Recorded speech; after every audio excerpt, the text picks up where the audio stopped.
Now, suppose we think that reason matters epistemologically. We think that reason is our primary tool for figuring out what's true and what we should do in the world.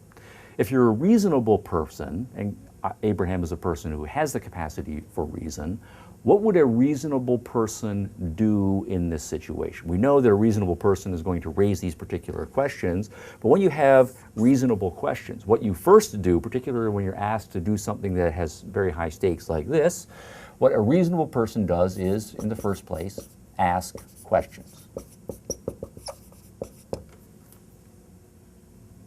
Why? How do I square the circle here? Has Isaac done something that I don't know about? Can you give me more information that would show me that Isaac warrants the death penalty? Is there any rational justification whatsoever for putting me and Sarah through this sort of an anguish here?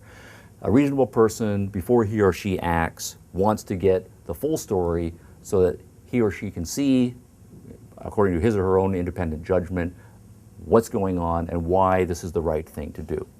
And if it turns out that the information is not forthcoming, but all of the rational evidence available to you is that this is the wrong thing to do, right? This would involve a breach of contract. One doesn't breach contracts. This involves an injustice. One does not engage in injustice.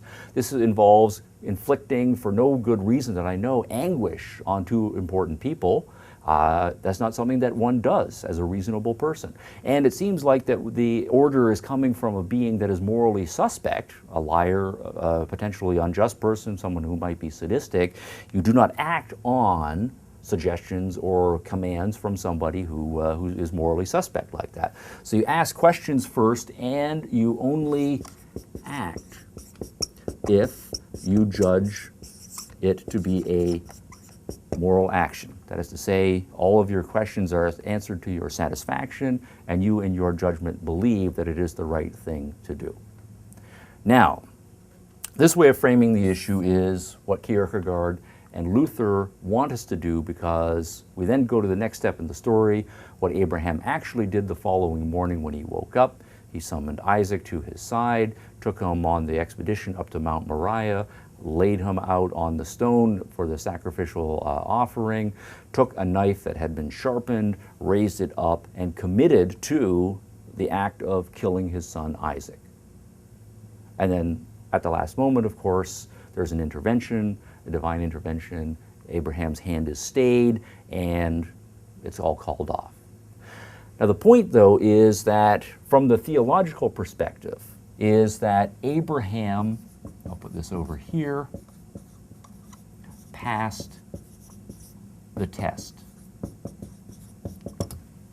Okay? From the theological perspective, this is a success story. Okay? If we ask what the test was, the standard answer is to say it was a test of his faith. And this then puts us in a position to understand what is meant by biblical faith in this Western scriptural tradition here. What is faith? Well, faith is what Abraham had that enabled him to do what he did. Because what we know he did is he was unquestioning. There is no indication that he asked any of these questions. He did not challenge, he did not ask for further clarification, he did not ask for data that would in any way reconcile the things that don't make sense to his reason in this question here. And he then acted obediently. He did what he was commanded by higher authority without question. But it's even stronger than that, because it's unquestioning obedience in defiance of his reason, right? In contradiction to his reason. His reason says, don't do it. His reason says, ask questions, right? And so what it requires for Abraham to have faith and act as a faithful person would is to shut down his reason, to turn off his mind, not to ask those questions, to set it aside, and to will himself to act in ignorance according to what higher authority has told him to do.